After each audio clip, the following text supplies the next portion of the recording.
Hi everyone, welcome back to another episode of Caught Fishing. Alright, in this episode I'm going to show you guys my journey to do some shad fishing down at the Bonneville Dam. So June is the prime time for when this fish swims back up the Columbia River in the hundreds of thousands, and it makes a great fun fishery. Here is how you check what the run numbers are at.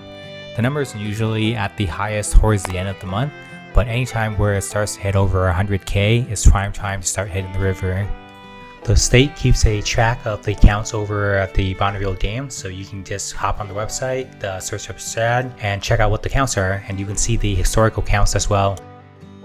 I saw that the current count is well above 100k now, so it is time to go hit the river. Alright guys, shad fishing preparations, pretty simple, rod and reel.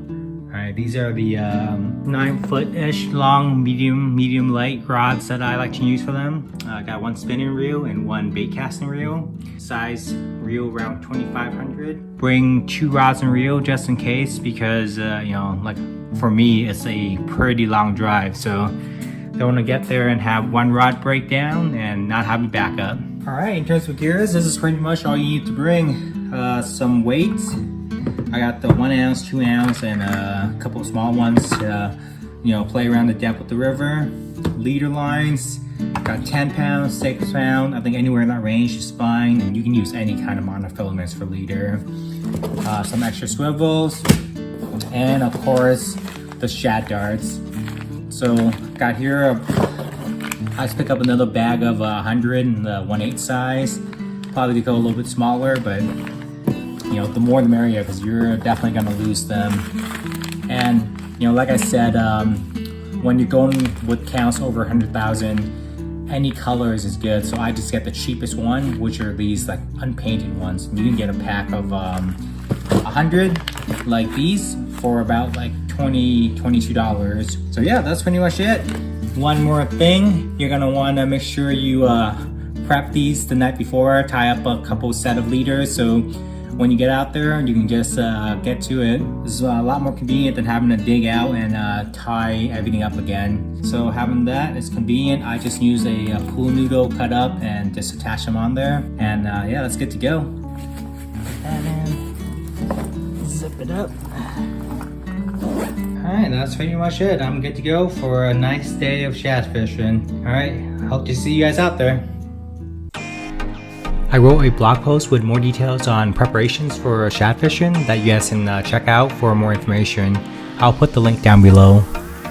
Alright, like you guys saw at the beginning of the video, started the drive at 3 a.m. the next day to make it down to avoid traffic.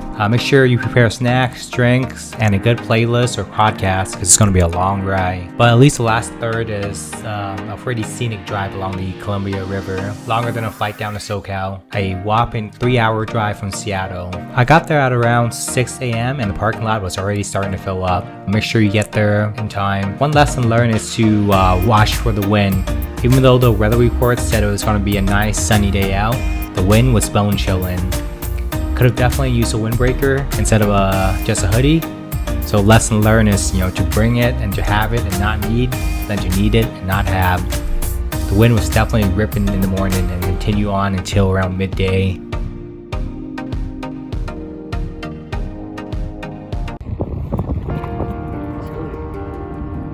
We just got here at 6 a.m. in the morning. Already folks line up.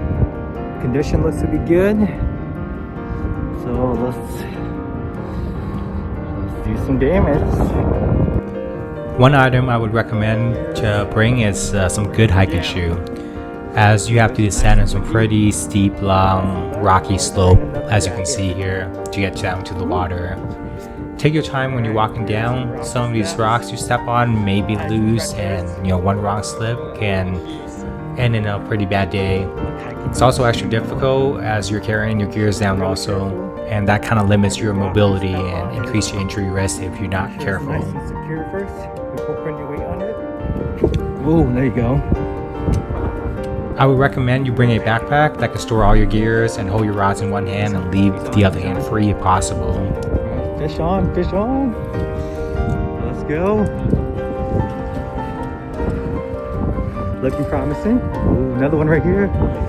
Oh. So last night as I was prepping, I did not tie up all my tackles, so now I have to do it right here. Another lesson relearn is just to do it the night before in the preparation, so right when you get out you can hit the ground running and start fishing right away, especially when you see people casting around you.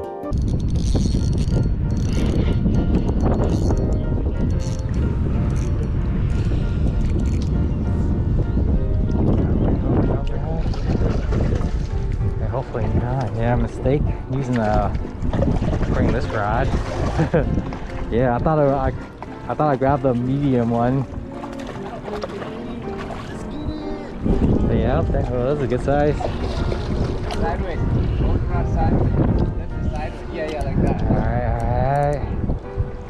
Bring them up. Okay guys, a lot of mistake was made on this trip, and the first thing is I bought the wrong rods. I bought in a medium light rods, or ultra light rod actually, and it just was not suited for this kind of fishing because I had to lug like a half ounce or quarter ounce weight out. This ultralight rod was not very capable of handling that, as well as reeling it in. And since this fish was such a hard fighter, it's also very hard to beach them when you're using ultralight. So when you go, definitely make sure that your rods is at least a medium light, if not a medium. So this was the second fish that I hooked on to after going at it for about almost 4 hours. My buddies have landed 5 and hooked onto a bunch more. All in all, fishing today was a grind, and I'm wondering what the shad count is since it's been really slow out here today. Turns out the count was pretty high for the day, almost 200,000. Well, no excuse here. The windy condition didn't really help either. It's kind of odd because in prior years it was literally fish on nearly cast after cast when the count was over 100,000. This just goes to show that nothing is guaranteed in fishing, even shad fishing. I've been seeing here in some reports this year that it's been a little bit tougher to catch them and a lot of slow days, even though the counts has been pretty high. After this trip, I would change my mind and say that shad fishing is not really a beginner-friendly activity for fishing, since it is more of a combat fishing type of fishery with the amount of folks you encounter, and I don't think it matters what day you go, especially when the counts is high, you'll be in for shoulder-to-shoulder fishing. So being able to cast decently is a requirement for this fisheries, I think. Otherwise, your odds of crossing or tangling with someone else's lines goes up exponentially.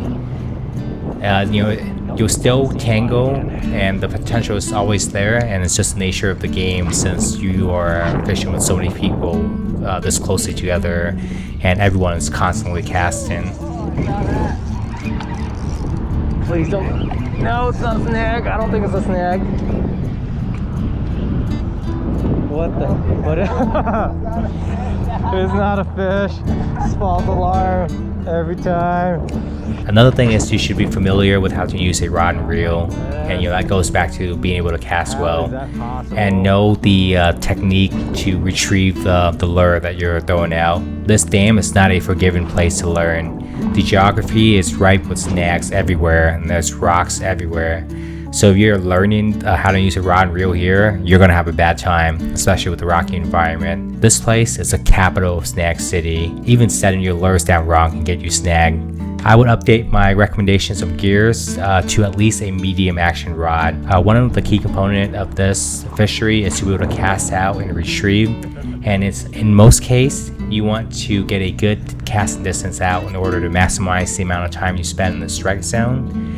And you really can't do that with an ultralight rod. Another piece of gears that I would recommend you bring is a net if you're planning to keep fish. So you can beach them or pull them in, but your odds of losing the fish is much higher. As you can see from the bank, a lot of fish brings these big nets that they use, and also as a place where they can land the fish by just dragging the fish over to the net. This is a pretty good idea because it not only serves as a place to store and land the fish, but also actually descale them for you as they're being pushed against the rocks by the waves. Overall, it was a fantastic trip down. It's a great road trip down with friends. Got to spend a whole day fishing, so can't really complain there. And I learned a lot of good lessons, especially that fishing is never guaranteed, even for a fishery that you think would be great. with the amount of fish that's coming in. Weather's good.